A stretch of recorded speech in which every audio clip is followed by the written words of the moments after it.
Bonjour à tous. Les indicateurs économiques publiés depuis vendredi dernier aux États-Unis montrent que l'activité américaine résiste. Certes, les créations d'emplois ralentissent, mais leur niveau reste élevé et surtout plus élevé que ce qui était attendu par le consensus. Le taux de chômage ne bouge pas, il reste sur un niveau très faible de 3,7%. Le marché de l'emploi semble donc faire de la résistance face à la politique menée jusqu'ici par la Banque centrale américaine. L'ISM Service et ses sous-composantes vont dans le même sens, celui d'une résilience de l'économie et notamment dans les services.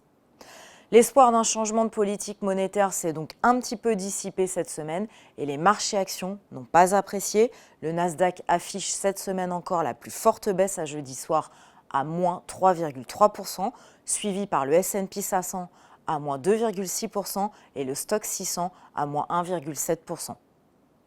Les valeurs chinoises ont fait bande à part en terminant en hausse, tirées par les annonces d'assouplissement des règles sanitaires. Face aux manifestations de sa population et au fort ralentissement économique, comme indiqué par les chiffres de sa balance commerciale, Pékin a finalement décidé l'abandon de sa stratégie zéro Covid.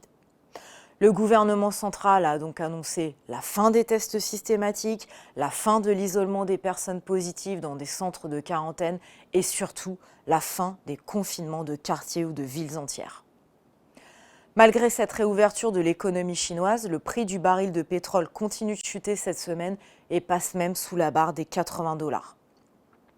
Du côté des banquiers centraux, les messages ont été mitigés. La Banque centrale du Canada a monté ses taux directeurs de 50 BP comme attendu, tout en tenant un discours accommodant. Du côté de la BCE, les communications des gouverneurs ne vont pas toutes dans le même sens. Si certains pensent que le pic d'inflation est passé, d'autres sont d'avis qu'une hausse de 3/4 de point sera nécessaire lors du prochain meeting. Finalement, les taux souverains allemands et américains à 10 ans sont restés stables cette semaine.